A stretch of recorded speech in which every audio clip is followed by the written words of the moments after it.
વિદ્યાર્થી મિત્રો, ગુજરાતી ભાષા સાહિત્યની અંદર છે ને રૂઢિપ્રયોગ ખૂબ સરસ રીતે એક એક માર્કના પૂછાતા હોય છે. એની અંદર છે ને ધૂળ ઉપરથી કેટલા બધા રૂઢિપ્રયોગ બનેલા છે.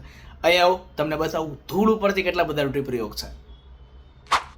જો વિદ્યાર્થી મિત્રો, ધૂળ ઉપરથી કેટલા બધા રૂઢિપ્રયોગ છે. એની અંદર પહેલું આવે ધૂળ ઉડાડતા ફરવું, એટલે કે ગુજરાન માટે અહીં તહીં ફરવું.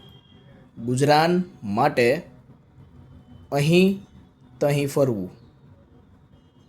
પછી આવે ધૂળ ઉડાડવી. તો ધૂળ ઉડાડવી એટલે શું થાય? તો કે નકામું બોલવું. અમુક નકામું બોલતા હોય ને એ નકામું બોલવું એટલે ધૂળ ઉડાડવી કહેવાય. પછી છે ધૂળ ઉડવી. તો ધૂળ ઉડવી એટલે શું થાય? તો કે ઉજ્જડ થઈ જવું. પછી થાય ધૂળ કાઢી નાખવી. એટલે શું થાય? કોકની આપણે ધૂળ કાઢી નાખીને એટલે કે ખૂબ ધમકાવું થાય. શું થાય? ખૂબ ધમકાવું થાય.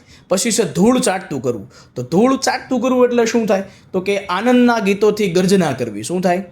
તો કે આનંદના ગીતોથી ગર્જના કરવી. પછી એમ થાય ધૂળ નાખવી. તો ધૂળ નાખવી એટલે શું થાય? તો કે હરાવી હેઠે પાડવું. પછી એમ પૂછે ધૂળ પડવી. એમ કહે ને કે ભાઈ તમારા જીવતરમાં ધૂળ છે, તો શું થાય? તો કે ઝાખ વળવી અથવા વિકાર હોવો. પછી થાય ધૂળ પર ઢેફા થવા. તો શું થાય? તો કે નામોશી થવી એટલે કે બદનામી અથવા અપકીર્તિ થવી. શું થાય? અપકીર્તિ થવી.